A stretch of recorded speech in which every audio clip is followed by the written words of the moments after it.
Be good.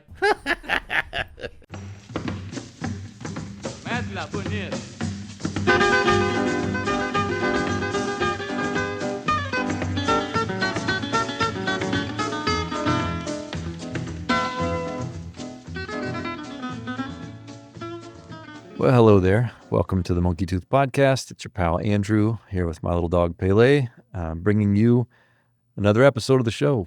I've got a wonderful guest today who does not live in the United States. She's actually in France, hence the reason you're seeing a very awkwardly recorded video introduction to this podcast. If you're listening, forget what I just said.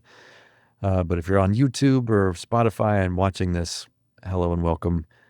My guest is in France, and I really wanted to talk to her and get to know her, and this podcast is how I do that. Her name is Noémie Marmara, and I'm glad I said that right, Noémie Marmara. I got to know her through, we have a mutual friend, Wanda Orm, who has also been a guest in this show, and just really was taken with Noémie's art, not just the shape of these vessels that she makes. She's a ceramicist, which you'll hear that I learned that term in this podcast.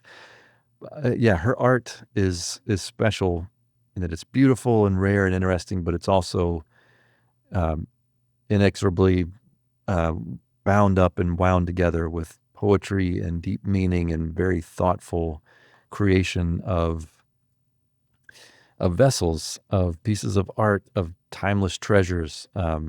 Anyhow, I had a great conversation with her, and I am totally just a huge fan of the person you're about to hear from. We did talk. I asked her kind of what I thought was kind of a dumb question. What is clay? And she gives a very thoughtful answer to it, and comes at it from a place of humility, and it was to me very revealing that she, is more interested with making something with heart and soul, and it's, well done and beautiful. And anyway, her answer to what is clay, if you're really like a geologist and you really want to know what all is in clay, look it up. Just look it up. Don't give Noémie a hard time about what's in clay. I didn't know. And she has a lot more knowledge about what's in clay than I do. But anyway, don't sweat the small stuff. This is not a geology podcast. But I enjoyed talking to her about the things of the heart, matters of the soul, and she's a very soulful person. I think you'll like our conversation. That's it. I'm not gonna tell you anything else. Pele's here. He's doing good. All is well. In Pele's world. I know it's been a while since I put out an episode, but I want them to be good, and this one is great, exceeds my expectations. So with that, I'm going to just sign off and let you hear this conversation with myself. And sorry, I should say one more thing. It's important. You should go look at some of these vessels, because we're going to talk about some of this stuff. So if you go to intimateimmensity.com, I'll put a link in the show notes.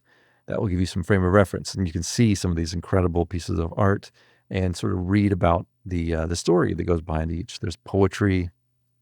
It's a whole thing. It's an experience. It's the first time I've ever really cared about pottery that I couldn't touch. I've never seen any of this in person, never touched any of it, and I'm completely fascinated with it. So how about that? All right, signing off. Enjoy my conversation. Apologies for this long intro. We'll see you next time. Hi. Good afternoon. Good evening. Hi. Can you hear me okay?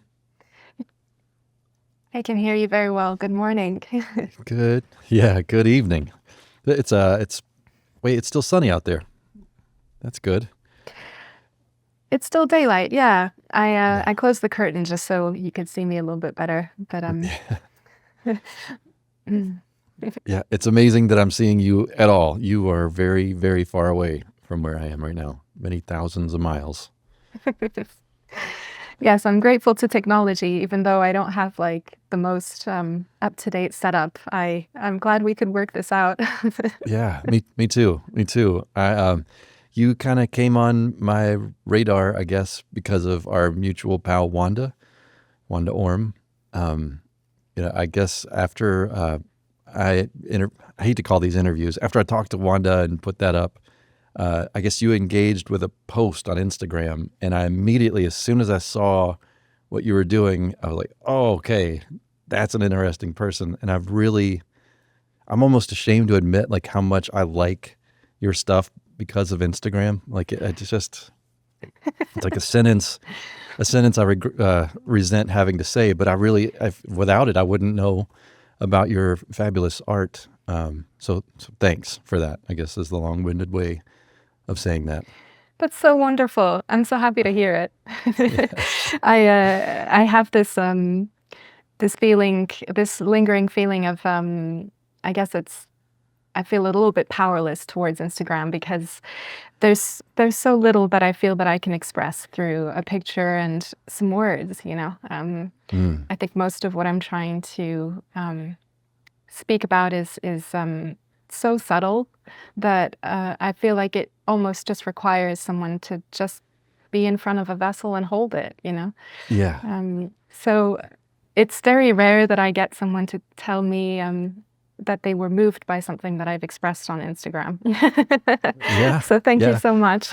Oh no, it's fabulous. I would much rather see one of these vessels in person and hold them, and we'll talk all about that. We're out of context to the listeners. I'll give some sort of background before, but Sure. you are. Would you say you're? I mean, just craft wise, are you a potter? Are you? What is the craft that we would say that you engage in? Whatever it is, it's changing all the time. So it's a little bit difficult. Um, I think I would say that I'm a ceramicist because that Oh, is definitely my greatest creative obsession. And yeah, most of the time I'm making a vessel. So that would be, I would say I'm a ceramicist. Um, I I kind of refer to myself as multidisciplinary because there is the photographic aspect to it, hmm and the poetry as well. And hmm I'm working on painting things at the moment as well, so we'll see where that yeah. goes. But Well, the way that you paint your vessels is like just as compelling as the shape, and I would imagine the texture, which I've not experienced. But yeah, you do a lovely job of painting these things. They look so, and I don't know if it's just your photography complementing the colors or the colors you choose. The combos are really cool. You make really interesting use of gold, which is nice. thank Yeah, you. so we'll get there. Ceramicist. That's a word that I didn't even. I know it's a word. I'm certain I've heard it, but it just did not lock into my brain. Ceramicist. Excellent word. Much more elegant than potter. My God. I think it's just it's a very subtle distinction between someone who's making functional pottery and someone who's making, I guess, what they would like to call artistic pottery. Even though I hmm kind of believe there's a bit of an overlay between both with ceramics. Yeah. Well, let me ask you this: do you have is there a distinction in your mind between art and craft? Well, it's so wonderful you asked me this because I was having this conversation this morning with a Tibetan lama who, Wow. who's Boy, how your fortunes have changed that you're now talking to me about this. Sorry. oh, he's a friend now, but he was a teacher for a while, and he has some strong opinions about how art should include. Well, how did he express it? He was explaining to me how important it was that whatever is functional becomes also in today and in the future something that's also beautiful, and that art should be also useful, and whatever is useful should also be beautiful. And Mm-hmm. his example was a fruit bowl. He had so much emphasis on the importance of having a beautiful fruit bowl to honor the sacredness of Yeah. the fruit. And I thought that was really, really interesting as a conversation because I don't really look at what's going on in sort of the art and design world with such a critical eye. But I have noticed that things have become quite minimalistic in the design world. Although I wouldn't have said that that was ugly, I guess it's, Sure. but yeah, what do you think about craft and art? Do you think there's, I think there's a distinction. I think about now I appreciate both. I give equal weight to both. For me, I very much like the poetry and sort of like meaning and the lift of art, right? That there's a whole separate thing other than just the usefulness, the utility of the thing. But in craft, I really appreciate like what it takes to learn the skill to be a ceramicist or an excellent painter or a builder of objects, anything that like is structurally together and you know how to do it and your tools are like a very deliberate extension of your body. Like that to me is, they're very well married, but they can be separate, right? I think, I mean, maybe, I don't know, but to me, I enjoy both the same. Like I can look at something that someone had no intention of it being art, or at least not, specifically, and appreciate just the craft of it, how well it was built, what function it provides. And I can just appreciate a thing that might be falling apart, but is artistically really special. So I don't know, to me that I weigh them both the same, but I can kind of get something from either one. I guess they speak to me a little differently too. Like, yeah, I would love to have a bunch of fruit sitting in anything that you make. I mean, your stuff is so gorgeous. And if there were no poetry behind it, if you were just really good at making the stuff and never talked about, vessels having any deeper meaning, I would still appreciate just the well-made thing. And obviously, I can not even see or have been around your vessels and appreciate just the art of it, if that makes sense. Like I appreciate your poetic. I've pulled up a few things that I'm going to quote back to you, but like your poetry and the way that you ascribe meaning to the things that you make, and to just vessels in general, I find fascinating. So I'm sure the monk said it much more elegantly, but that's how I see the distinction between art and craft. Thank you so much. It's interesting you say that because I've noticed now that some of the most, I guess the pieces that have fucked up the most in my kiln and, have just become technically obsolete are the most artistically appreciated ones when I show them to, gallerists or artistic friends, And in some ways also the kind of feedback that I would get from people who are really into pottery and really into the craft is that they're just not interested in what I'm writing about it. It's much more, right. How did I make this? And that's right. it. Yeah, that's also cool. I'm fascinated by both. It's interesting you bring up the fucked up thing. Being like incorrect or it's such a matter of perception, right? I mean, your perception of it was like you intended one thing and something else came out, so it's fucked up. But in another person's eyes, like had you told them that, I made this on purpose, or you didn't say anything about it being fucked up, they would just be like, oh man, that's great. And that carries through, I think, with so many things, almost everything, maybe not food, maybe, but maybe food, I don't know. But like with people, right? With people, I saw this thing recently. It was it's another Instagram thing. Jeez. Did not intend this to be a conversation about how much time I've spent with Instagram. But I saw this thing on Instagram that was someone who does, I think they're a neuroscientist or a behavioral analyst. Anyway, they were sort of responding to, I don't know if you're aware of what's going on here in the United States. It's weird right now. And there's a particular political operative who's being uncharitable to the idea of autism, looking at pathologizing it and not being very gracious or interesting or cool, in any sense of the word. Being fucked up, let's put it that way, toward autism. So anyway, this lady made this thing that was like describing the neurotypical in the same terms that the not the neurodivergent or whatever are described in. And it's like suddenly you see a pathology is through perspective. Like, oh, they may have way too much eye contact. You may see that they, say things that are not true, but they're a joke. And, it was kind of beautiful. I was like, wow, I totally got that and saw the parody of it. And like, what you're saying with the thing coming out, not as expected, but still being beautiful. I feel like if we took that empathetic response and put it on each other, and not just like looking at art or tolerating weird tasting food, but just, hey, look, man, this maybe isn't what the parents intended to happen, but it's what happened, and that's a beautiful thing. Have a little empathy for it and appreciate what it is.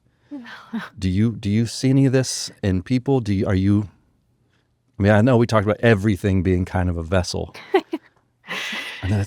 I've given you a lot to think about. I love it. One go, sorry. I love it. I love that it's been 5 minutes and you've already made a connection between neurodivergence and vessels, which just makes me so happy. I was supposed to ask you about like your background, your influences. I'm sorry, we just went. Please don't apologize. This is exactly how I like to connect with people. Perfect. Well, it comes back to that notion of functionality, doesn't it? Because I guess we do view. I guess we haven't really understood just the uniqueness of each individual thing in the universe, and trying to assign a purpose to it is unfortunately a very human and capitalistic thing to do. But nature is so wild and untamed, and I feel like, this political climate that's going on around autism at the moment in the U.S.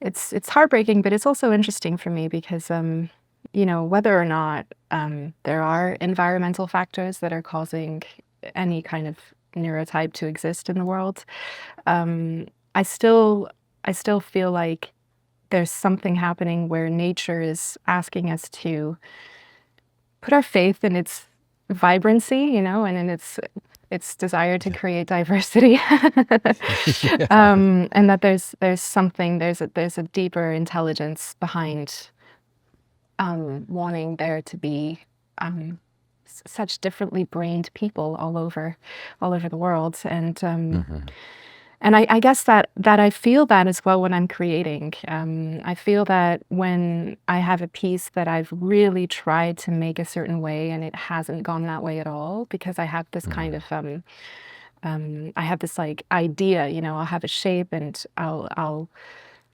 kind of thrust all this technical will inside of it, and actually something else is happening that's beyond my power, and the piece will just not build itself in the way that I've wanted, and it's just more powerful than me, and sometimes it just kind of collapses, or I just can't get the shape I want, and many times I've ended up in tears from like just not being able to have like the baby I wanted, like, right. Yeah.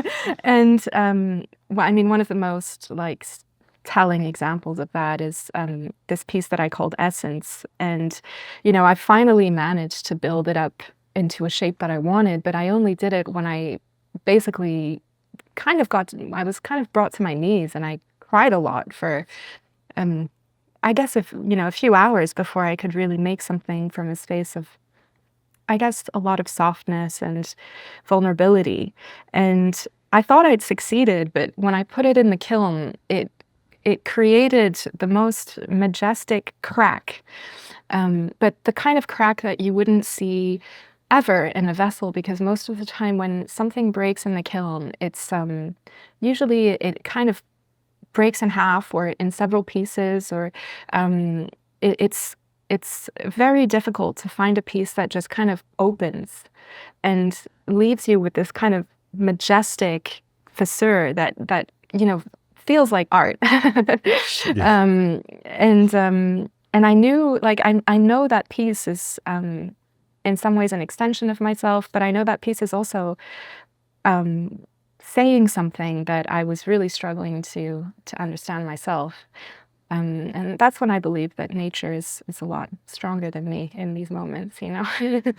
Yeah, yeah. It's very, you said something early on, just now about nature having created like some sort of environmental influence, creating a certain neurotype. I think you just described what happened in general, right? That's like how we're here. Environmental factors created the fact that there are neurotypes at all to be divergent from one another. That may just be the process, that we're looking to eliminate various environmental impacts to keep a certain kind of neurotype from happening is kind of wild. If you break it down to those constituent pieces, that's like horrifying. It's horrifying. And that's not to say that that it can be very, I have no frame of reference how challenging it is to have, someone with severe autism or some sort of something that there are behavioral challenges and things like that. I don't mean to suggest that I know anything about that, because I don't. I don't have any kids. I got a dog and he's super cool. Gives me no trouble. But I know it can be very difficult, but it can just be difficult to raise any kid. I've been an asshole to my parents. I've seen it go, I've seen the full range of sweetness to assholishness in people.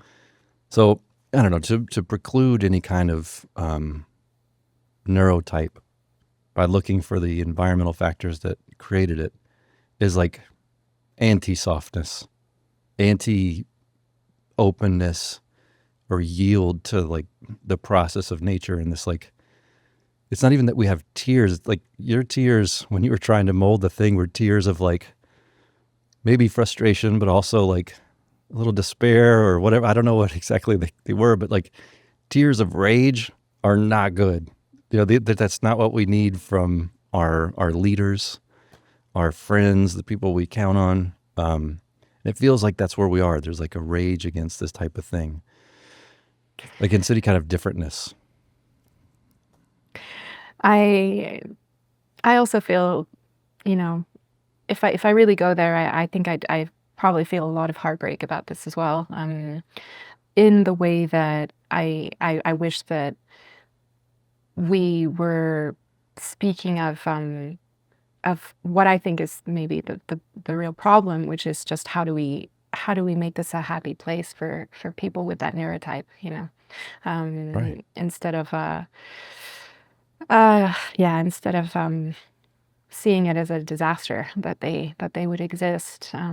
Especially because now it's becoming increasingly apparent that given the right accommodation and especially the means to communicate, there's so much beauty to be shared by each human being. And I'm sure you've heard of this podcast that's come out that's really trendy. I know at the exactly what moment. you're going to say. Yeah. Yes, the telepathy tapes. Yes.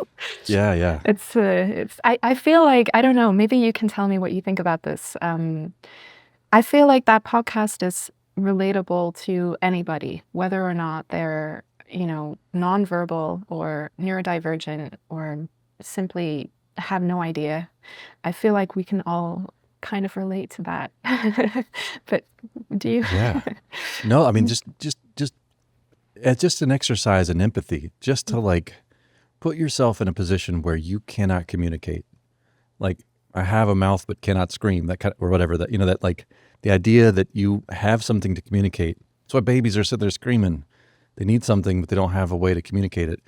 It's been a long time since I've experienced that in a real sense. I've had moments of frustration where I'm misunderstood, and even that's can be enraging, when you've got one intention and someone interprets it differently and you feel like a schmuck. That's a thing. But imagine being in a prison of mind where no one around you can understand anything. That's wild. It's wild. And what I like about the telepathy tapes, as long as we're talking about that, is that I don't have to, they're not presenting a new religion that I have to sign on for and believe. It's asking amazing questions to me.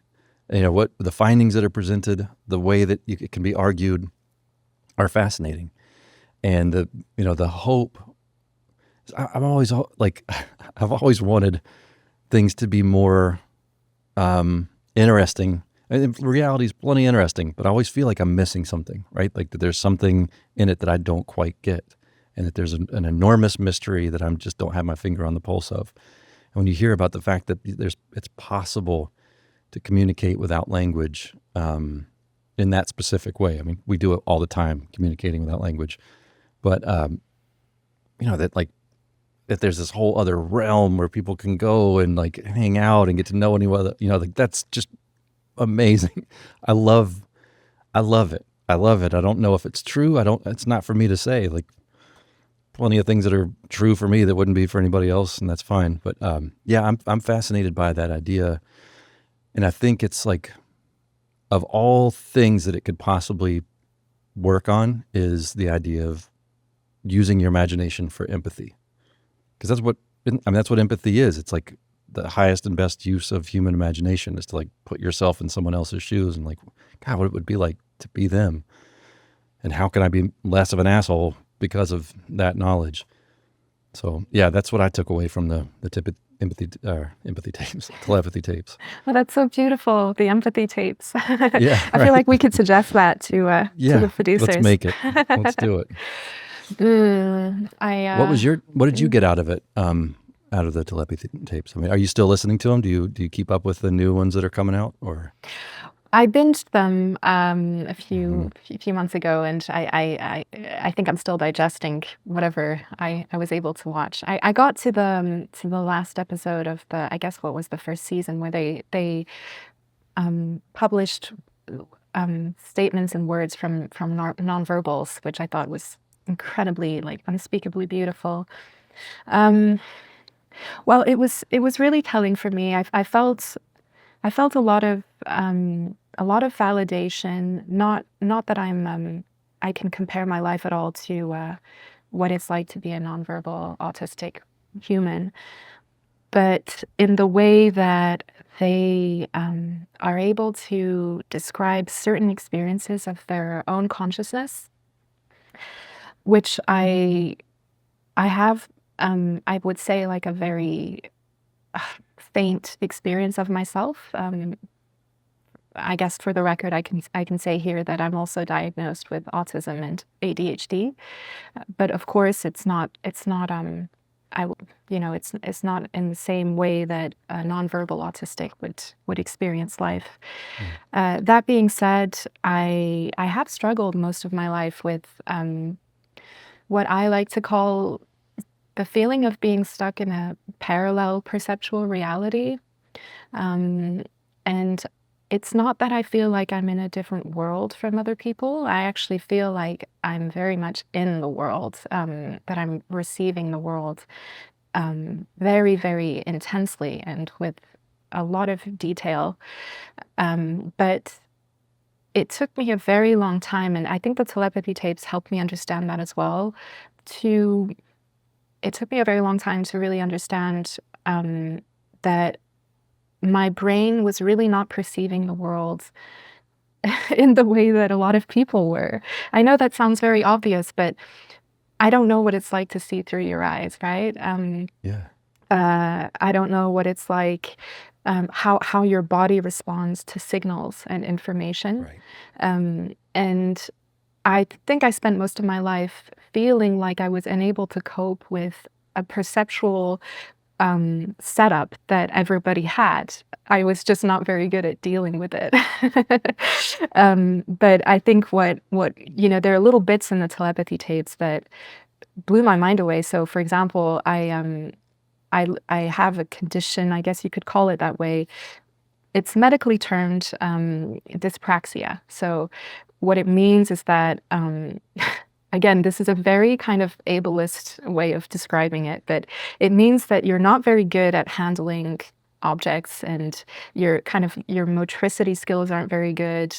Your the way that you perceive the limits of your own body, for example, is it's not very clear. So it leads to a lot of learning difficulties when it comes to anything that involves your mobility. So mobility skills, like, I don't know, just even just learning how to pick up a chair and move it can be a little bit difficult when you're younger.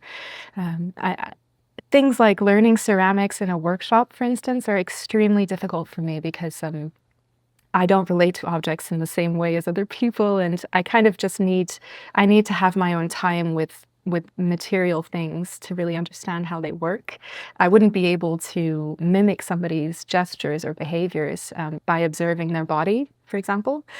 Yeah. And so I felt my whole life, I felt a lot of shame about this because it does feel like, why, it feels like a dysfunction. But when I listened to the telepathy tapes, one of the children explained that their point of consciousness wasn't exactly in their own physical body. So it was kind of somewhere beyond physical body, which meant that they're perceiving, like, the range of perception and the range of like information that they're receiving goes way beyond whatever their physical senses are perceiving.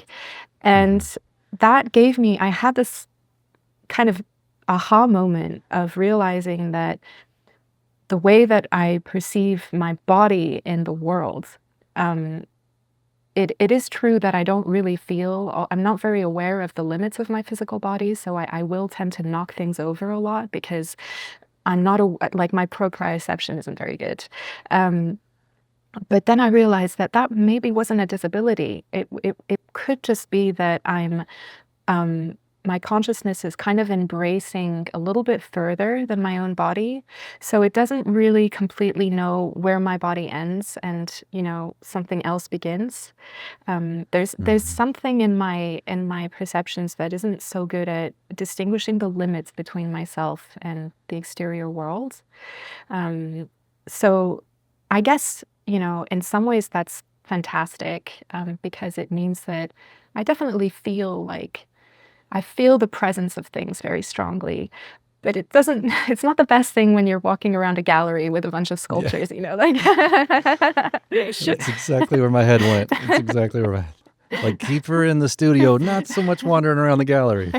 My gallerist knows, by the way, that I have this practice. So she's constantly watching me when I'm like in the gallery. But Oh my God. Sorry, that was a long. No, that is.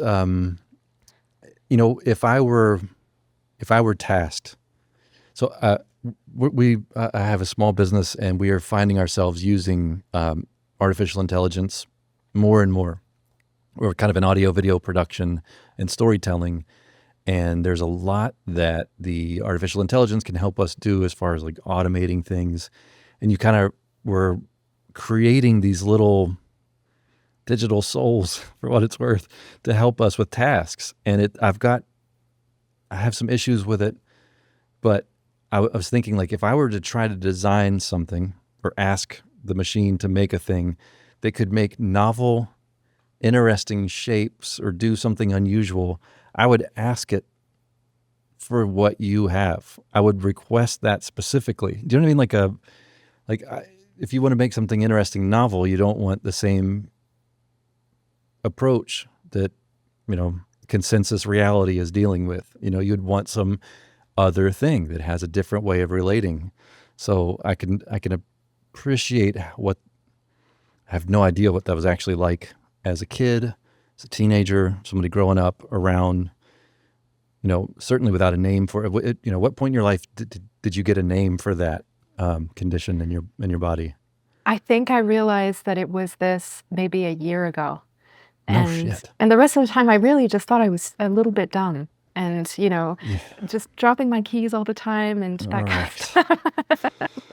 Yeah. Bless my soul. No, but no, I have to say thank you so much for your compassion. I have to say it's not the worst of the aspects of. Yeah. But I mean, Mm. just going through, I would imagine I don't know how old you are, but maybe over 30. I'm Yeah. 36. Yeah. Okay. So that's a long time to have gone just, I mean, I'm 45, 46, Jesus, 46 now. And I'm certain I'm dumb. That's if there is I'm diagnosably dumb, but I definitely, I like, I don't know, if I were suddenly told tomorrow, like, no, you're not just dumb, you have this. I think I might be relieved, I think I would feel a sense of relief knowing that there's like a explainable thing throughout my past and my story that would like excuse some of the, all of it really, but, or at least any part of it. But so, all right, I'm all over the place there because I just I find what you do and how you do it very fascinating, and that it's coupled with a relationship with the world that is not. I use the word consensus reality, like that it's consensus, but it doesn't mean it's correct. It is the way that the majority of people at least admit to perceiving things, because it's very uncomfortable to admit that you don't. That if you believe in telepathy or have a relationship with angels or whatever it is, it can be kind of difficult to broach that subject when people are just trying to like have coffee and get shit done. So I can imagine your life has been challenging in this way, but some of what you've talked about, and I'm going to do you care if I read some of what you've written here? Of course. I was taken some of the most unspeakable spaces created in this world and seen things that cannot be unseen. I was driven to the deepest, most desolate and deranged lands of the psyche and human heart. I affirm with every cell of my being that no, I do not believe a human requires individually or collectively to endure this much contrast, this much pain, so as to evolve. That I don't want to start crying, but that's like, that speaks to something, an experience with the world that has a finger on a pulse that not everybody is picking up. And that is related to your making objects in a body that has the most difficult time with objects is so poetically poignant and real to me that I don't know, I kind of want everybody to feel what that makes me feel. Does that make sense? Oh, wow. You went to maybe the most personal thing I've ever shared publicly. I love that. I love it so much. I'm also holding back Yeah. a few tears. I didn't know you'd found that piece of writing. I'm really struck by how deep you've dug.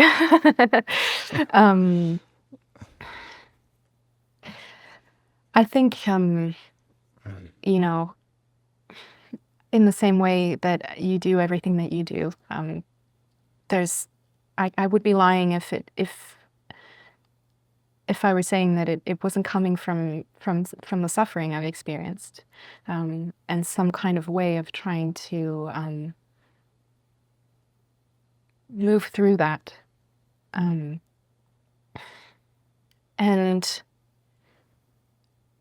I don't even know where to begin with this. I'd like to explain it, but it's touching on so many different topics. What I could say kind of to kind of start going into it slowly is that I think, yes, making things with clay came from a moment in my life where I really had to find my own path. There were no there wasn't a single person in the world, a single structure, a single book that was giving me an answer to what I was perceiving at that time. And it was a time when my consciousness was going through something that I can't even describe. And I guess something happened inside of the structure of the way that I perceive the world that opened a lot of doors into information that I wasn't prepared to, that I guess I just didn't have the bandwidth to really welcome in and hold. And I think it wasn't meant to be held. I think it was meant to be released. I think maybe I'm speaking in very abstract terms, but I think maybe just seen and compassionately released. But in a way, I had nothing to compare it to, and even speaking to people in the medical profession, because I did go on a, for some time I was wondering if I'd reached a point of insanity, and I was actually encouraged by a psychiatrist not to worry about that, but to go and find help in sort of the Tibetan tradition and in people who have very, very deep and knowledgeable practices with consciousness. So that was very interesting. But making the vessels meant, for me, it's been about inventing, I guess. It's been about finding my own path and inventing my own identity with a lot of information and a lot of worlds that were kind of coming online in my perceptions, and that I don't really believe had much to do with me personally, but were made apparent to me because I'd been through a lot of different experiences that were very, very traumatic as a child and as a young adult. So it all came from suffering, but it also pushed me in the direction of my own person in a way. I'm sorry. Does that make any sense at all? It does. It does. I can appreciate the speaking in generality, because I know this is terribly personal and this is public. So I get it. I don't mean to. I'm interested in your pain. That sounds really exploitive. Not because I'm like fetishizing pain or suffering or trauma, but because of what it produced. Like what it made. I'm not trying to make that like no mud, no lotus thing, but the idea that like all the things that had to happen in your life to get you to this moment, right? The fact that like, I don't know where you're from. I haven't asked you any. I've only just gone super personal and deep, weird. Sorry, but like, I come from Mississippi.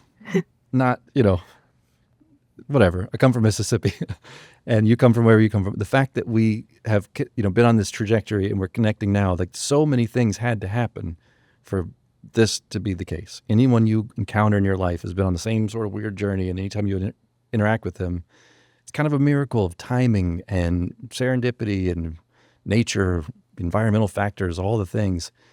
It's horrible, it's sad, it's joyous. It's just this amalgam of things that create consensus reality for people who suffer through it.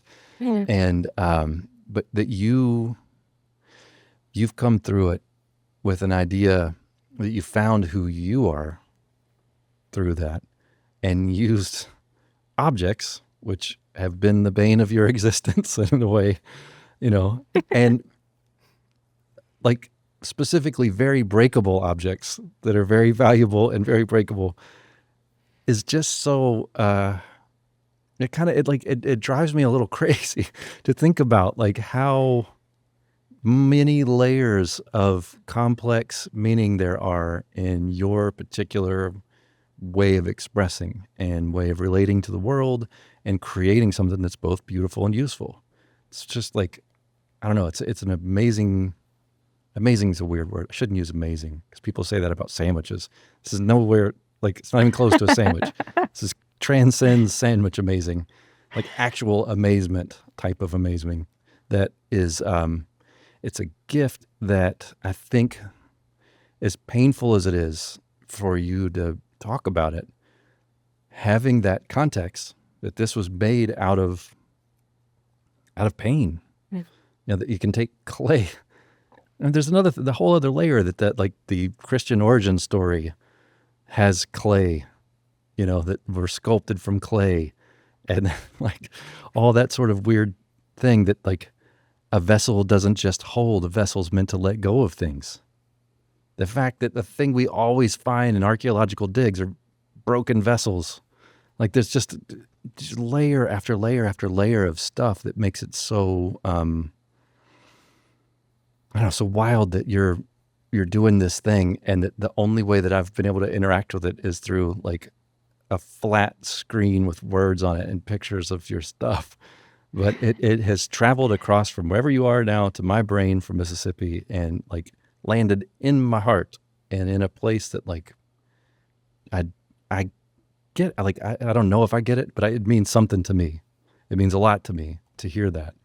So I just want to keep talking to you about perception, if that's okay. Like, because you said at some point you had a sort of a profound, life-changing, perspective-shifting thing. Is that something you could talk about specifically, or is that too much? Oh, What that please, thing yeah. was? Please feel like you can ask me any questions. I'm prepared today to disobey, deliciously disobey to any kind of voice inside of me that would like me to censor Okay. or, try to All make right. this a little bit more palatable for anybody. I'm so honored that somebody would want to hear me speak about my own internal experience and the way that I create. It's not actually that common for me. And maybe, I mean, you might, I mean, whatever's too much, you can always edit out, but I'll Sure. just, I'll Okay. just go with Please.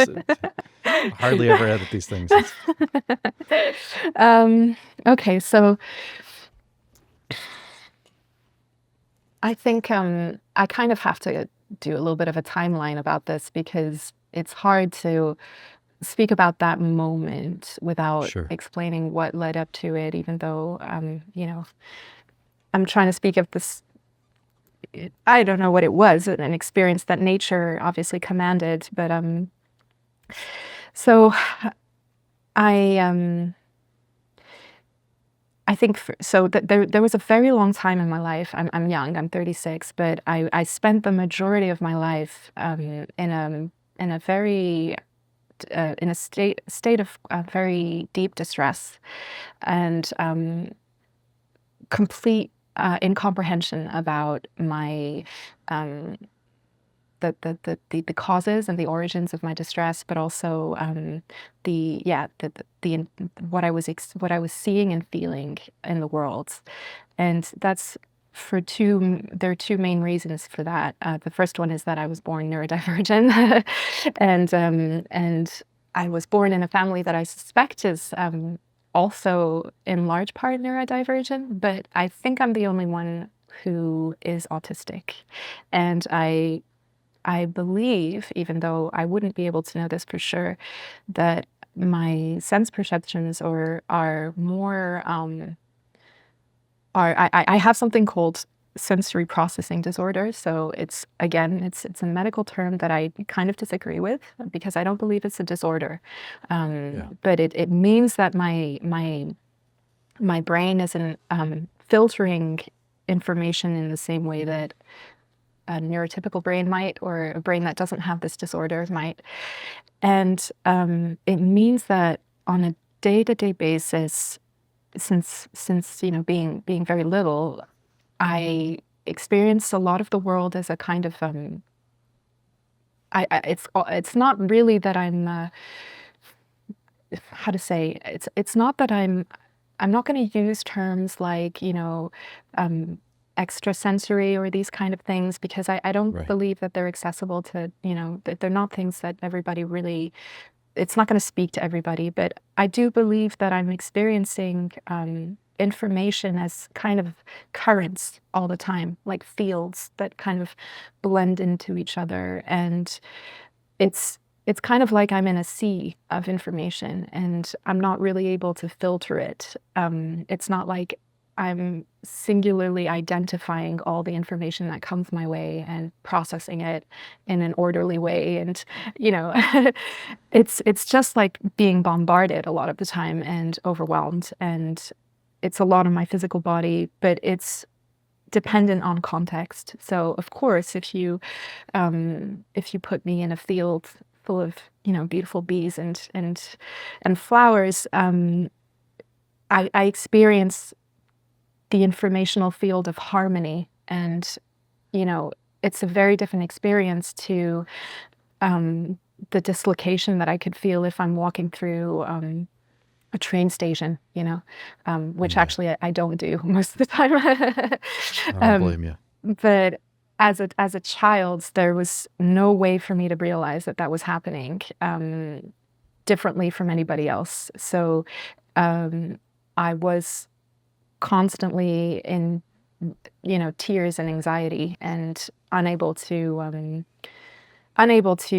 adapt to most environments that I should have normally been able to adapt to, according to external expectations. Mhm. And the second thing is that so there's always been this difficulty to express, not really knowing what it is that I was supposed to be expressing about something that I didn't realize wasn't what other people were feeling.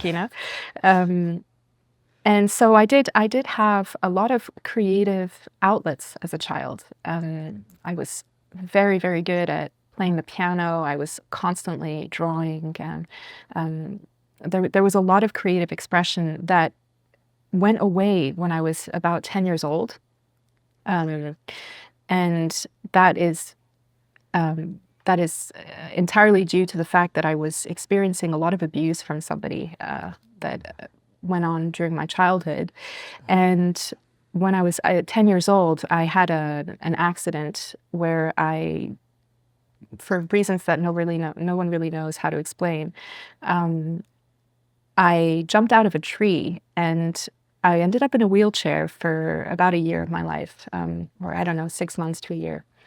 And I think something switched off at that time in my life, because the there was a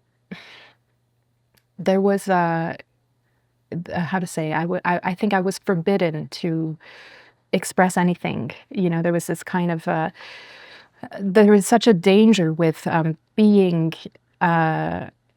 who I was and expressing myself in any spontaneous way, and expressing anything that was going on internally, that I think a part of me kind of chose to check out at a very young age. And even though I was still there, I was still a very sensitive young girl during my teenage years, and I still had, I had a personality, I had an experience. I can tell that I was very dissociated, and this continued until, about the age of 25, 26, where I kind of survived. I went through life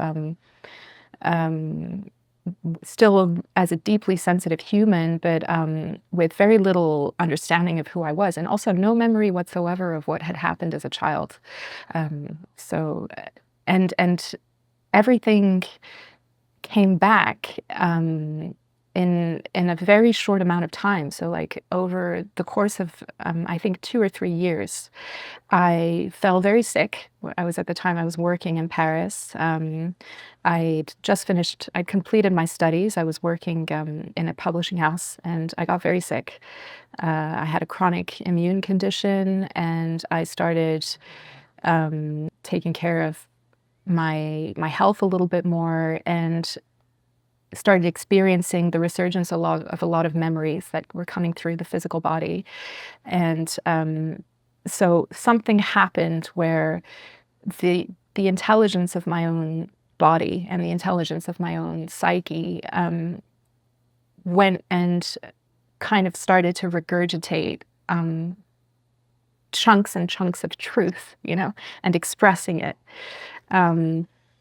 It was a horrendous time to go through, but it was what I think it was a decision that life made to keep me alive, because had that not happened, I think I would have probably had some kind of cancer or something that would have, that this kind of, I don't think I could live forever nullifying my own person, and my own expression, and being so out of my own body. And so there was something very intelligent that happened at that time. And it wasn't great in the way that while that happened, keep in mind that I was experiencing a psychological distress and like these very, very traumatic memories coming up. But I was also experiencing my own autistic brain dealing with the world very intensely. And this kind of blending of information made it very surreal, actually, because what the nature of the information that I was perceiving at this time when I was in great anguish was not was not the information that I would perceive on a day when I'm feeling very serene and tranquil and safe. And this took me to wanting to find a place where I could basically isolate and be very safe. And I went to Buddhist monasteries for that. I went and realized that I needed to ground, and I needed compassionate beings around me, and I needed a practice to find my way back into my body. Obviously, at a time when I had done enough trauma work and enough psychological work, to be able to, be in those spaces without being completely dependent emotionally. And I wasn't prepared for what happened after that, which is that, I'm having these beautiful, beautiful experiences, discovering the benevolence of other human beings, and things that I wish, you're a writer, so you'll understand this. I wish I'd written about these moments that I experienced over there of drinking tea in the monastic quarters of a Buddhist Zen monastery in Thailand with a bunch of sweet little nuns, who leave open spaces around the tea ceremony for their deceased ancestors to sit with them, and it's just so special. Or playing Olympics with Buddhist monks and nuns on a day off, Olympic sports, which is very funny. And I think something happened then, which was again something that nature, I think, wanted. I interpret it that way because I don't see it as a bad thing at all. I don't see it as a negative phenomenon, but it was something that I again needed to increase my bandwidth for. And it was a meditative it was an experience that happened in meditation. And in a way, I don't know how I could describe what happened, but it was the beginning of, I suppose, me not really ever being able to understand again what it would mean to be an individuated self. Wow. Because it whatever that boundary was exploded. And I the experience I had that day could also be described as traumatic in a way, because it led to me being even more open.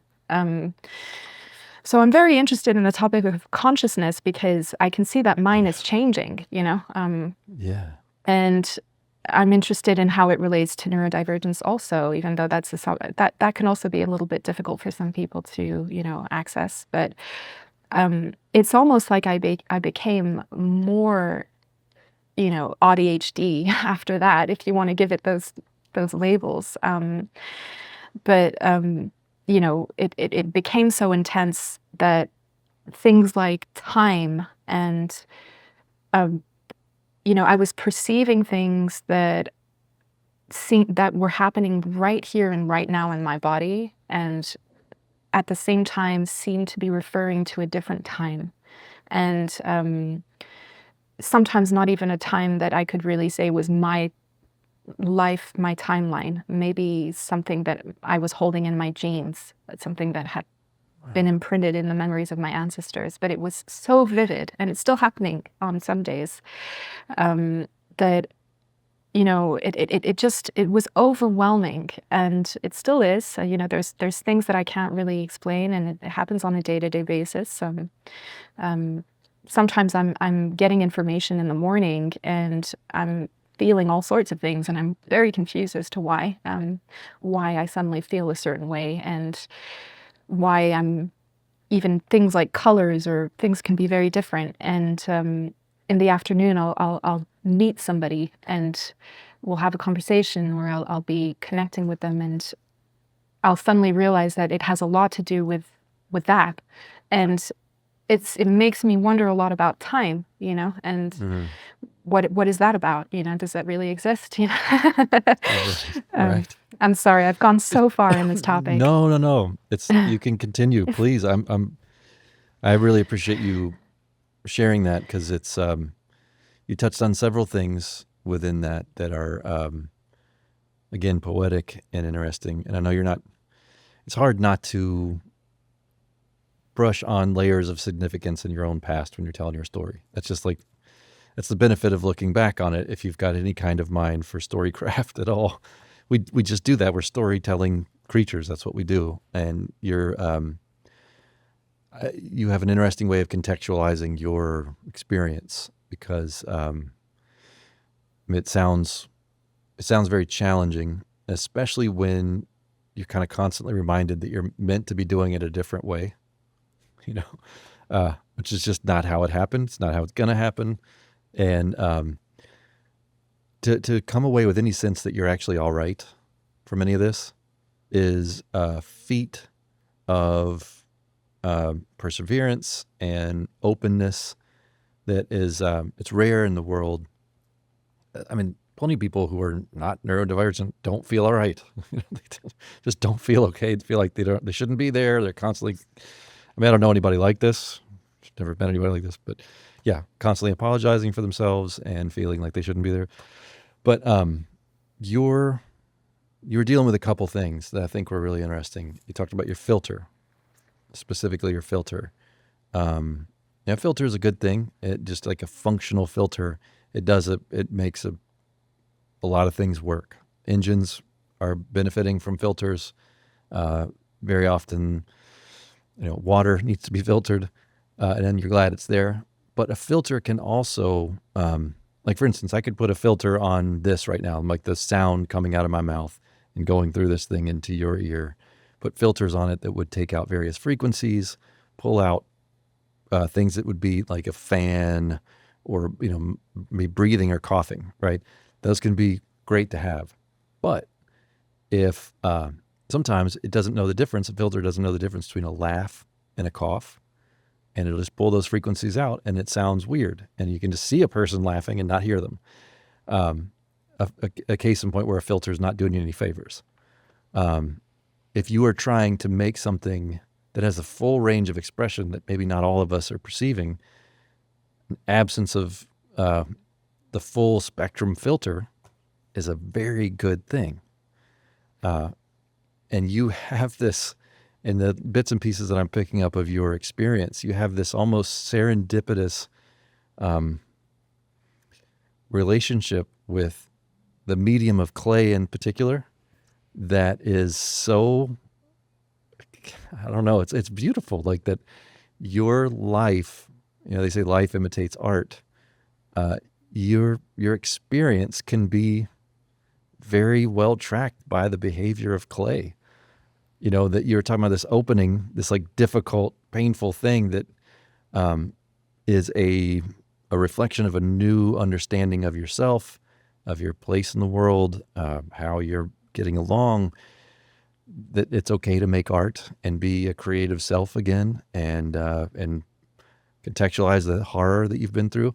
I can just see a carefully crafted vessel in a kiln under the intense heat and pressure suddenly cracking open, this unexpected crack in a piece of clay that when the creator pulls it out, it's like, holy shit, that's beautiful. Like, I wish I'd thought to do that. That's the perfect crack. I think you've got an analogous sort of trajectory in your life. Whatever this kiln is doing to you, it can't be easy on you, but the rest of us get to enjoy this thing, this expression that is,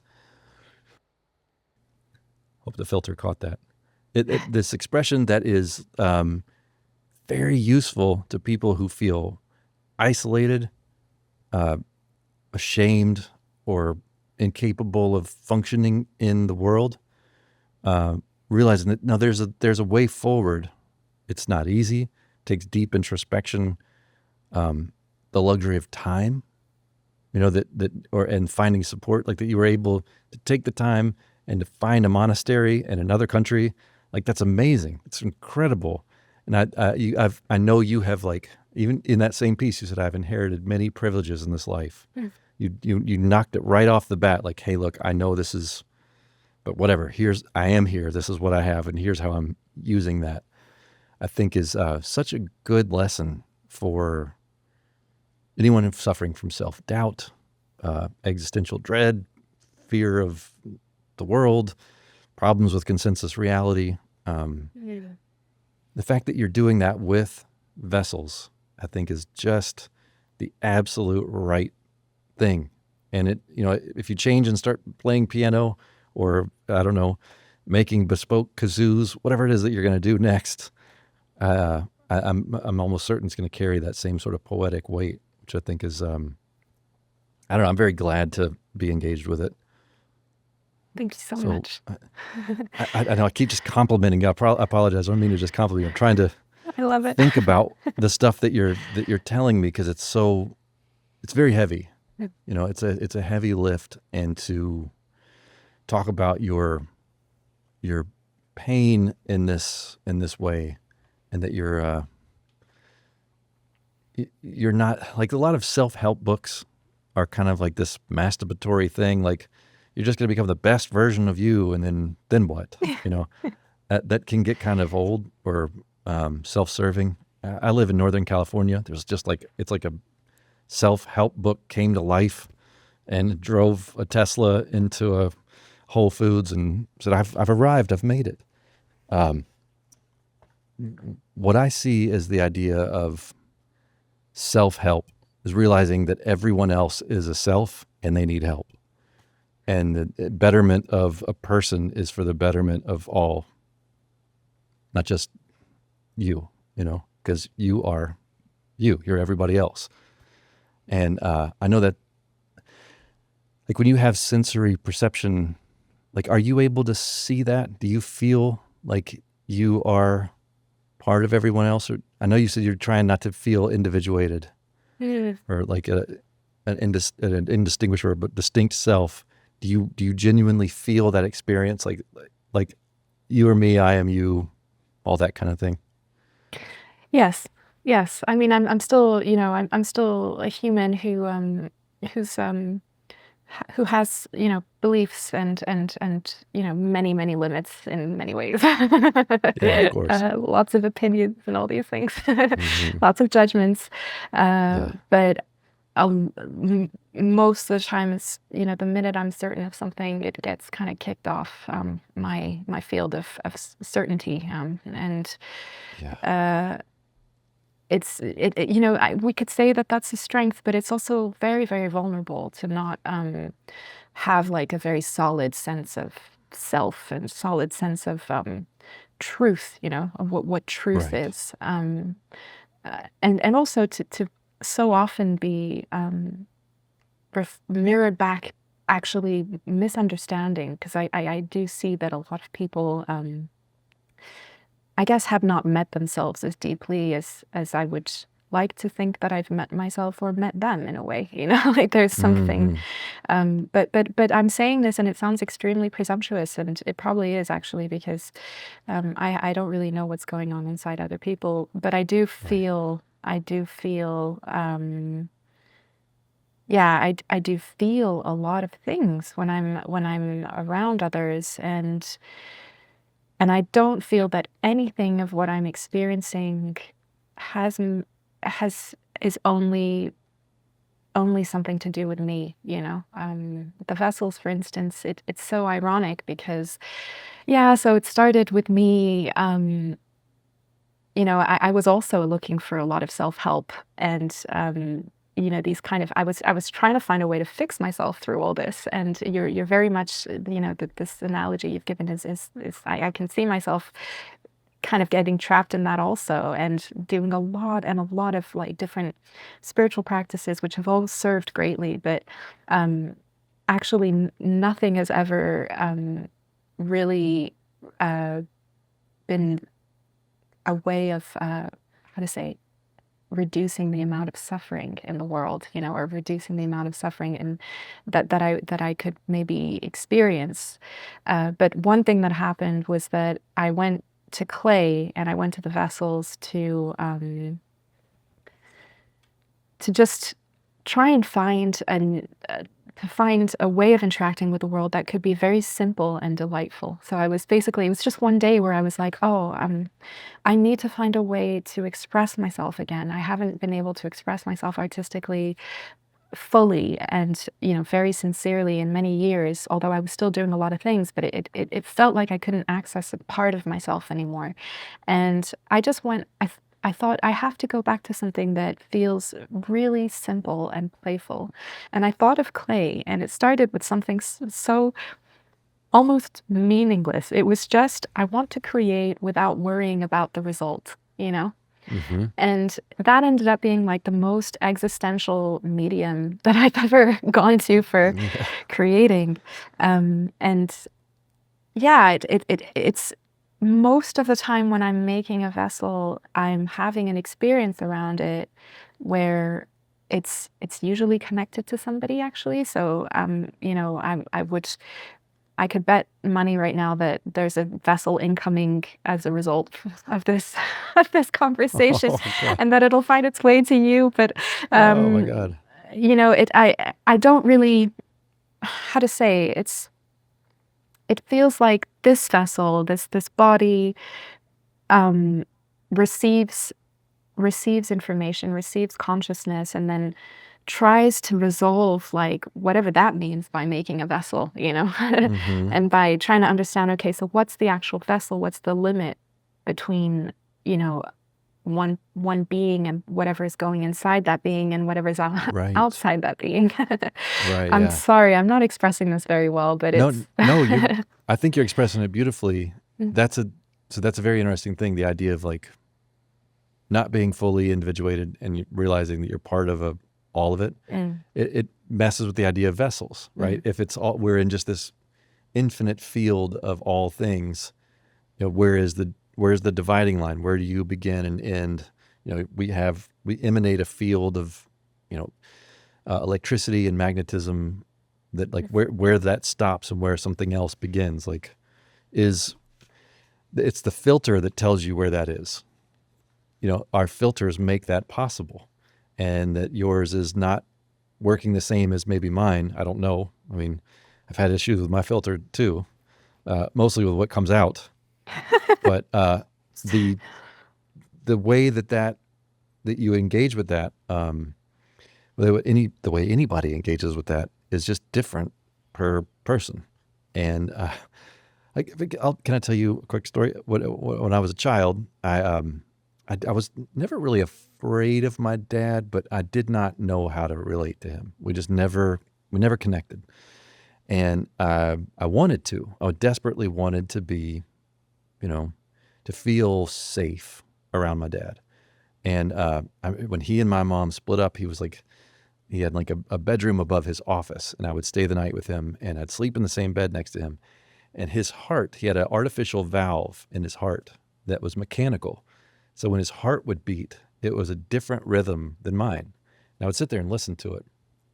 And it was like kind of these three very loud beats with like mechanical clicking, and I would lay there in the bed, and I would watch, like he was on kind of a busier road.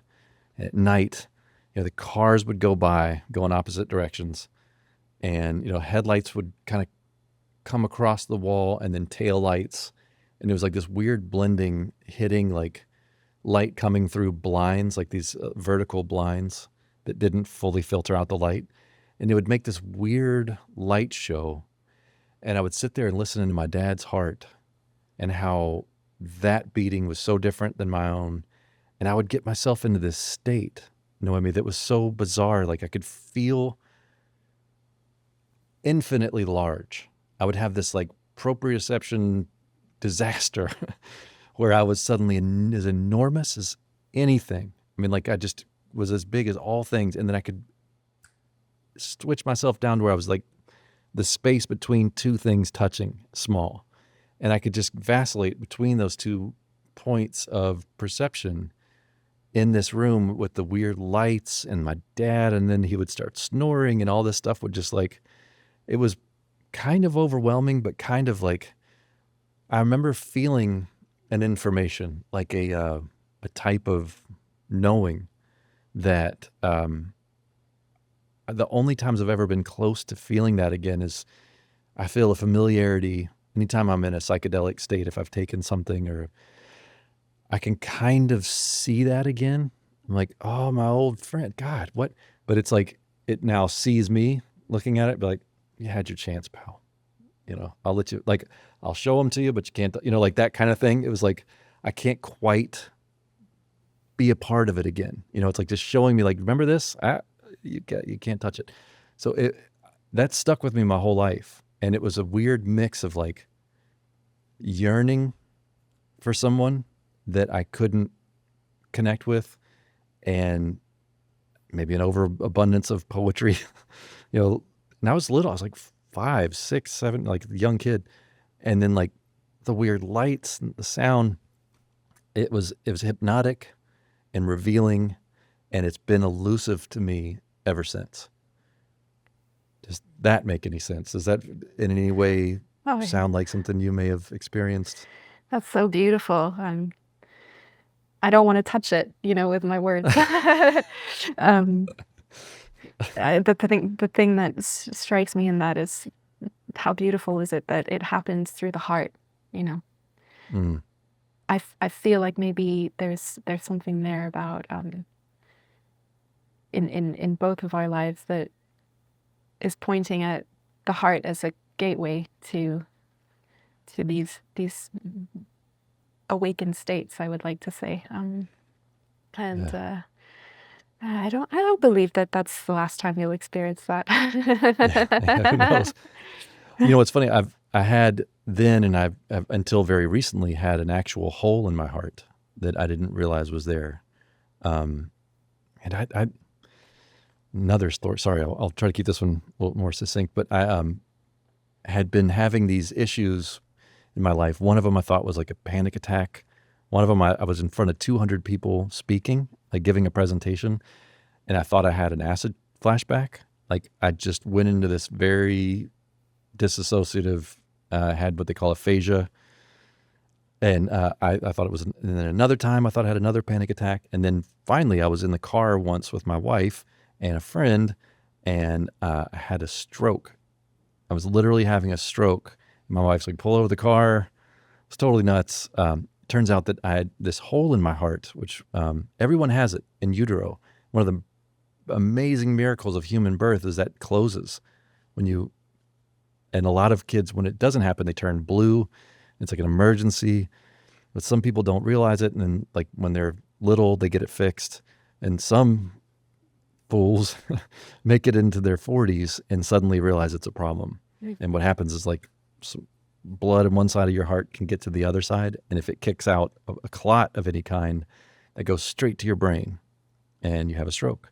And that's what I'd been having. I'd been having strokes since I was in my 20s and I didn't know it.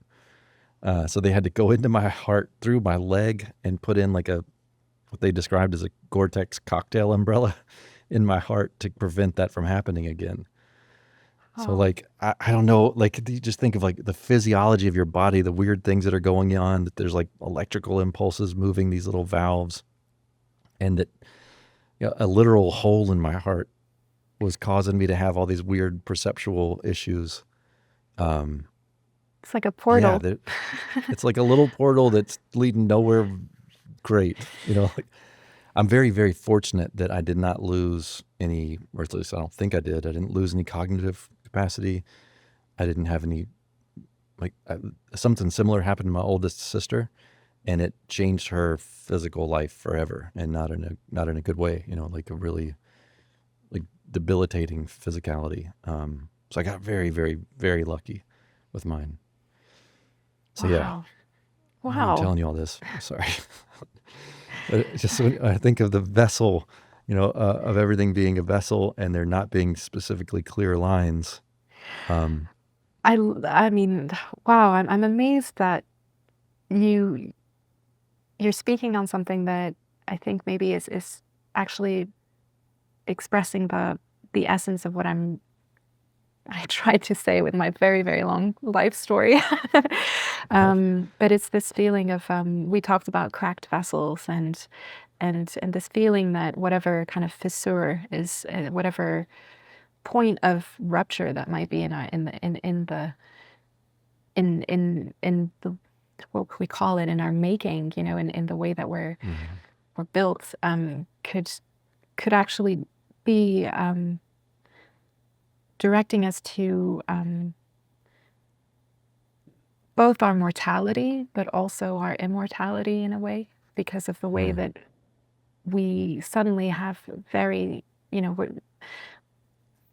access to very small windows of something that's so much vaster than our own physical body, and that's really incredible. It makes me feel like the most I spoke of contrast a lot in my writing, because I feel like you access the most powerful experiences, maybe the most heroic aspects of yourself, even when only when you're able to hold an equivalent in terms of vulnerability and fragility. Yeah. And this beautiful experience you've shared about almost syncing with your own father's heart, and then transcending whatever boundary there was in that moment. It made me think. The word I had was bounteousness, like there was some kind of treasure there that you dug up. Stumbled over. Like stubbed my toe on something brilliant hidden in the sand. I have all these questions for you. I have so many questions for you. Like, I want to know about like clay and like what kind, like, are you experimenting with different clays and colors? I don't know how to shift out of where we are now. But are you okay to take a drastic turn in our conversation and talk about something different? Absolutely. Okay. It's all connected anyway. So. I think you're right. I think you're right. But, looking at craft again, where do you source your clay? Like, where? Like, you said you're in the south of France? Yeah. Yeah. No, yeah. So is it coming from the south of France, or is it coming from all over? Where are you getting clay from? I live in an area of France where there's a lot of clay. So Okay. it's very simple. I source it mostly from this region. I'm in the southeast, so So river delta. yes, yes. Yeah, river, like silty type of sand, or Uh, there's different.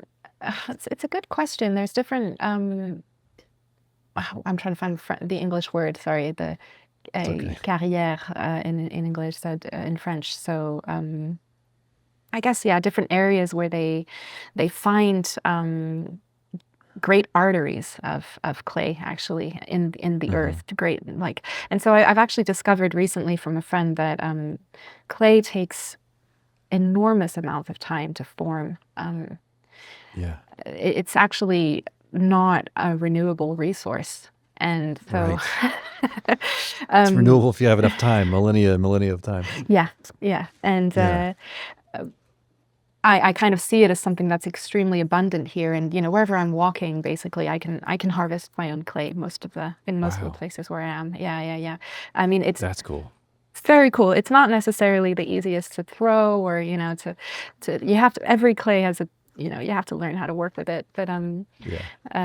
it's hard for me to. I'm not very specific. I've tried many different clays, and actually, I'm very again, I'm very intuitive about this in the sense that I have a lot of time, a lot of trouble, sorry, making rational decisions. So, for example, when it comes to choosing my clay, I'll generally just hover my hand over, whatever assortment of clay I have in the studio, and whatever my body wants me to work with, I'll work with, and That's what you'll choose. end of, yeah. That's amazing. That's fantastic. I have a potentially very stupid question. I mean, not potentially, it's pretty likely. What is clay? And what, I mean, I could just as well ask you what is a rock, but like, what creates clay? Do you know like the geology? Like, how do we get clay rather than some other substance in the ground? I don't even know. I Yeah. don't even Okay. know. That's a very good question. It's I know what it feels like. I know the texture of it. I have no idea how it's formed. That's a very, very Yeah. good question.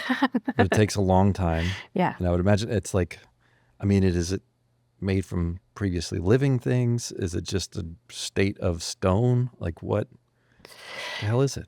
I don't think it's actually made from stone. Because, and the only reason I'll say that is because when there are different types of clay that you can use, and some of it is, we call it stoneware, and Hmm. it's a high temperature firing clay, and stoneware contains small particles of stone inside of it, and Okay. actually it's cooked clay that's been bashed into tiny crumbs, and it creates a different texture to the clay. It actually makes it easier to use for some people, Yeah. and so for me, I've always distinguished clay from stone. But, Okay. but I'm so sorry. But yeah, no, it's okay. I didn't come to you as a geologist or that, I just didn't know. See, I mean, I think about like glass and sand. I Yeah, associate those two. yeah. Um, There's a lot of, I think the reason why I'm having so much trouble answering your question is because there's a lot of different stuff in clay. right. There are a lot of different minerals, and there is quartz actually. There's Okay. glass. I think because I relate to it somatically so much as something that's very fleshy, I have Hmm. trouble kind of thinking of it as anything other than, like I don't see it as bits of minerals or anything like that. Right. Right. Yeah. But it does contain a lot of different things, and it contains oxides. And Hmm. there's a point. Have you heard of this? That clay can only remain clay until it's fired at up to a certain temperature, Hmm. and at that point, which is 600 degrees Celsius, at that point it's irreversible, and Yeah. that's in part due to the quartz inside of it. That reaches, well, I guess it completely changes and alchemizes to a state that's Right. irreversible. Yeah. I used to, when I was in high school, I took a pottery class. Mhm. One of the reasons I would only call it potter and not ceramicist. But it seems like a term I should have learned in high school, ceramicist. But I would find myself, and I'm wondering if you ever think of this, like when I would fire it, I would miss it having been clay. Like I would kind of miss the thing that it was and like regret that I'd done that to it. Do you ever experience that? I feel like there's always this kind of grieving process with transformation. I often regret regret is a strong word, but the when I build a piece, it has a certain color and it has a certain size before it goes into the kiln for its first firing, and Yeah. oftentimes I find that's the most beautiful of the The moments. state. Yeah, the states. It's not useful in any way. Like it would dissolve if I poured any kind of water on it, and it would break if I touched it too abruptly. But oftentimes it's where it feels the most alive. Yeah. I understand. I'm a cookie dough eater. Like I will eat cookie dough. Probably not supposed to, but sometimes when it turns into a cookie, I'm like, oh shit. I mean, it's amazing. Like I love cookies, but I mean, just the cookie dough. Like I kind of wish that you could have both. Kind of, Yeah. It's the way of the world. You got to pick a side. Are you dough or are you cookie? Are you clay or are you vessel?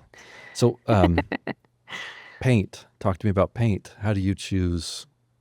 How do you choose that? Are you just buying commercially available paint? Are you making your own? Or So yeah, so the glazing, right? The glazing of glaze. it. Yes. That's the word. Yes. I love that Okay. you call it paint. I have a friend who makes glaze. Yes. Like she has a textured glaze that she makes. So the fact that I just called it paint, I'm gonna actually see her this weekend, so she'll probably give me a hard time about having called it paint. She'll probably be offended But by my lack glaze. of knowledge of clay, so Okay. it's okay. No, no. Maybe we just don't send her the podcast. No, she'll love it. She's very sensitive and interesting too.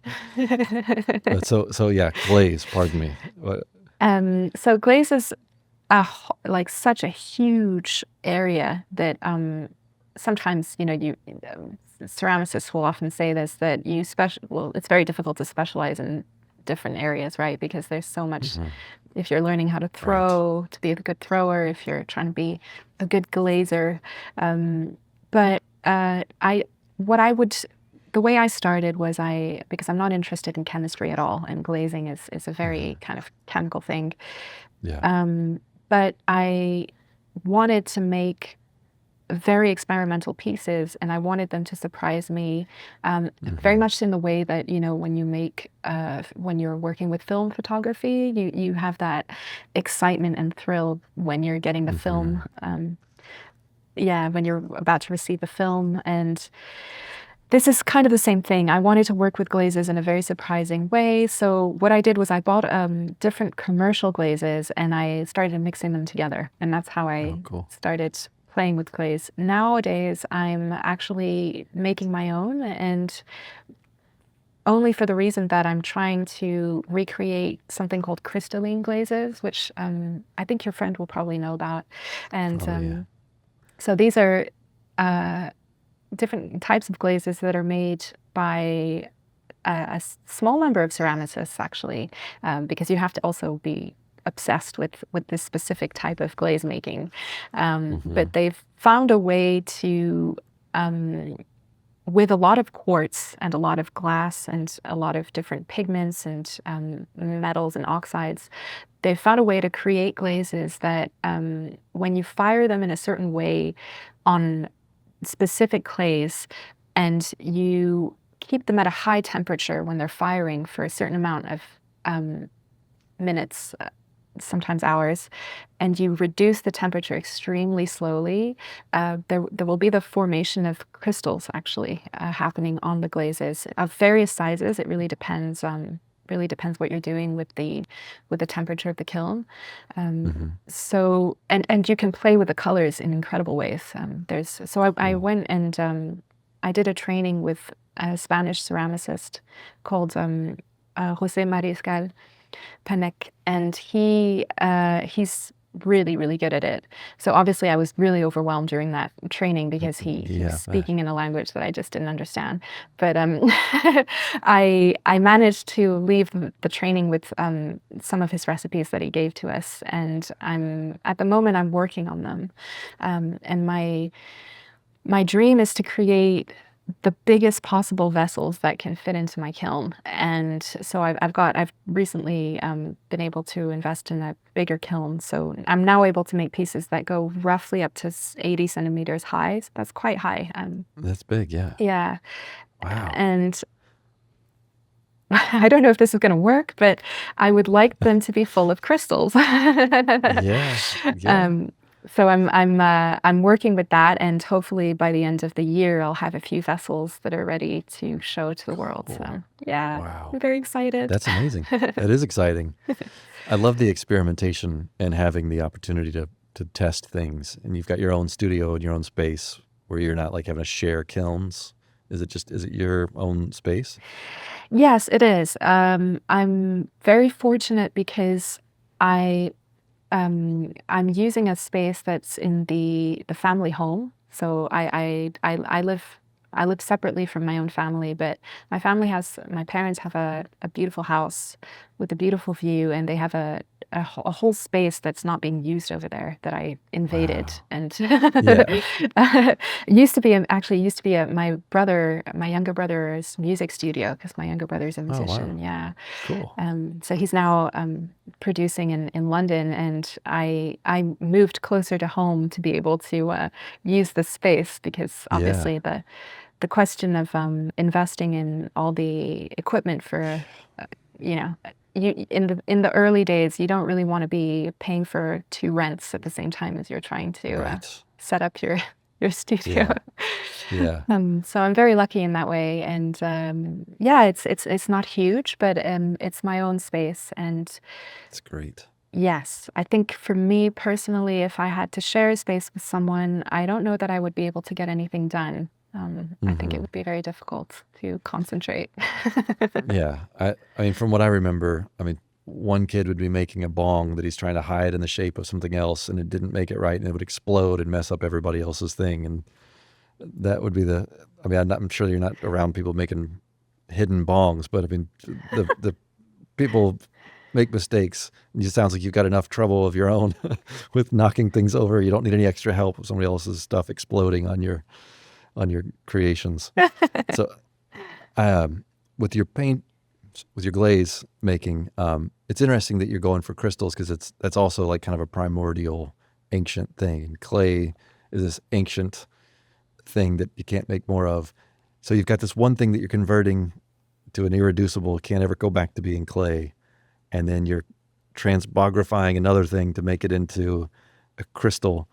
Is there intentional poetry behind your choices there, or is it accidental?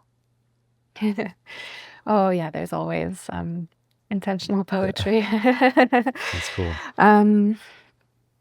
I wrote a poem on one of the pieces that that's part of the collection that's out at the moment, called the Atlantis collection, and it's for the vessel called Expanse, and it's actually about crystals, the way that crystals form, and I think that's what inspired me. I was working with a crystalline glaze at that time, which was a commercial glaze actually, and I went and kind of had a look at how they make these glazes. I'd obviously, tuned out of that part when I was studying from José Mariscal.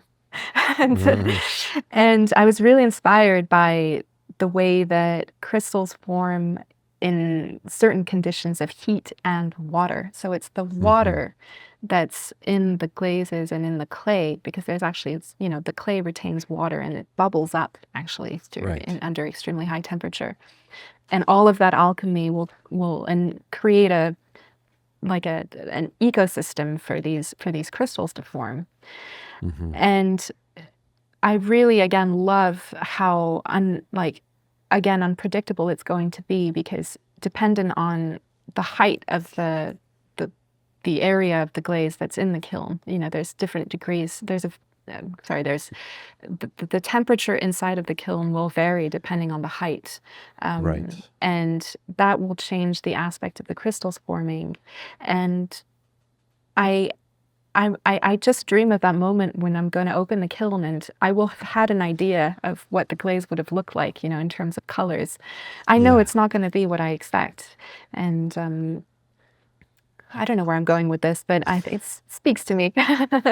Well, it to me, it circles back to a previous part of our conversation where we talked about the idea of environmental influence creating a neurotype or even phenotypes, whatever, just creating a thing because of environmental.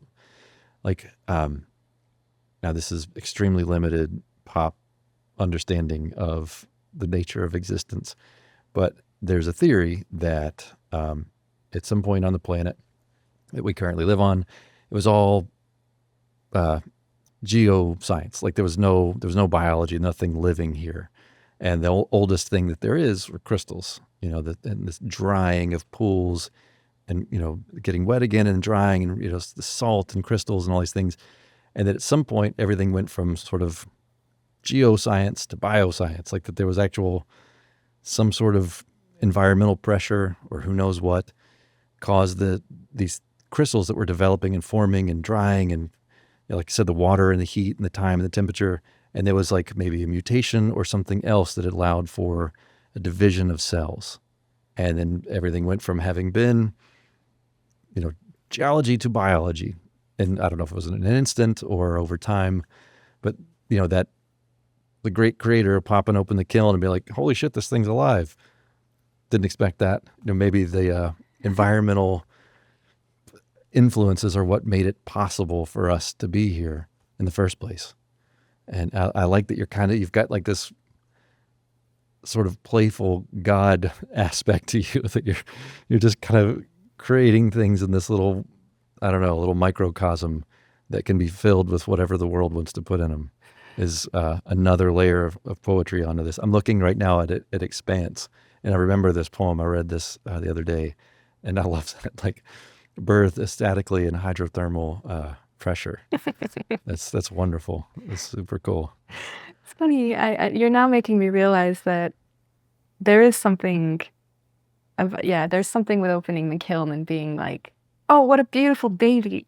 But also there's something where I like to make majestic babies, Mm-hmm. extremely luminescent, radiant babies. And maybe there's a part of me that's trying to sublimate or refine an idea that I might have had of my own imperfect self, or what it means to be a human. It's just a human Right. being. Yeah. Mm. Well, you're from what I can see at a distance and through the internet, you're good at being a human being. You're good at making things. I'm glad that we have Wanda in common, also someone who's very good at being a human being and good at telling stories. And how do you two know each other? Did you go to school together or? Oh, yes. Wanda would be, maybe the one of the most beautiful, wild minds and hearts that I've ever known. And Yeah. I'm also so grateful that you both met, because the space that you created for her to express herself, that was an incredible moment of my life, listening to her share about her work and listening to you both connect. And also she connected us, so that's really beautiful as well through you. She's a rare creature. I met her. I'm a big fan. Yeah. I met her in university, so it's kind of a funny story, actually. I don't know if she remembers this, but we studied at UCL, both of us. She studied anthropology, and I studied English literature, and we were in the same student hall, which was Ramsey Hall on Tottenham Court Road, and we ended up. So she was kind of in the same area of the building as I was, and I think maybe on the second day that I was there, I my door was open, and these are the kind of early stages of first year university, so there's mostly social gatherings happening in all of the university rooms. And I remember this moment of just like having my door open and people coming in and socializing, and me being autistic and having like the worst time of my life with it. Just like Yeah, I can only imagine. people are sitting on my bed and looking at my books, God. and I don't really know how to ask questions very eloquently at this point in my life. So I'm just, it's a very difficult moment. But Wanda's sitting on the bed, she's sitting across from me, and that I don't think anyone had actually engaged with me during those early hours of this, whatever you will call it, a party maybe. And she looked at me and she said, "I really love your green boots." And it was I was wearing these green suede boots, and I don't think I've ever really had such a strong memory of someone complimenting me. That really struck me. She was so sincere and so warm in that moment. And immediately something happened where I guess the rest of the room flooded out, and I had a human being in front of me where I knew that there was some kind of connection there. And she became my closest friend at university. Wow. And she also struggled with fitting in. I remember that.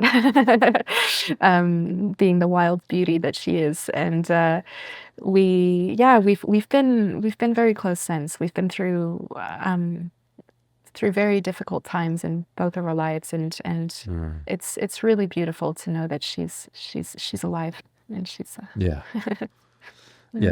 Well, cheers to Wanda. It's been very nice chatting with you. We've been talking for almost 2 hours now. Your sun is about to set there. I should probably let you have your evening, but I'm very, very grateful for your time and your art and you explaining what it is that you do and sharing your, sorry for such a personal journey that I drug out of you, but I'm very grateful for it, and I want to share it with as many people as I can. Thank you so much. I regret that I wasn't on the other side of this interview, because I'd love to ask you so many questions and get to know you. But it was a really wonderful experience, and thank you so much for opening such a benevolent and wonderful conversation to have. I'm very happy to have been able to share about my world with you. Yeah, it's a gift.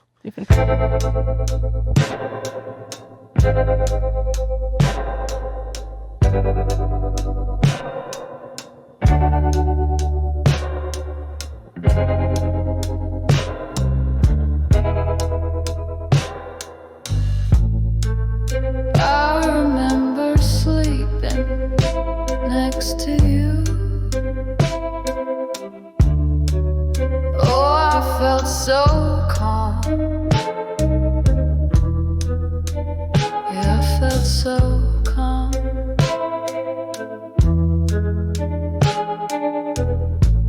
But in the back of my heart, digging in my brain, was how don't count that way. I don't count that way. And you were so strange to me, the way your heart beat 3 beats to my 4, 3 beats to my 4.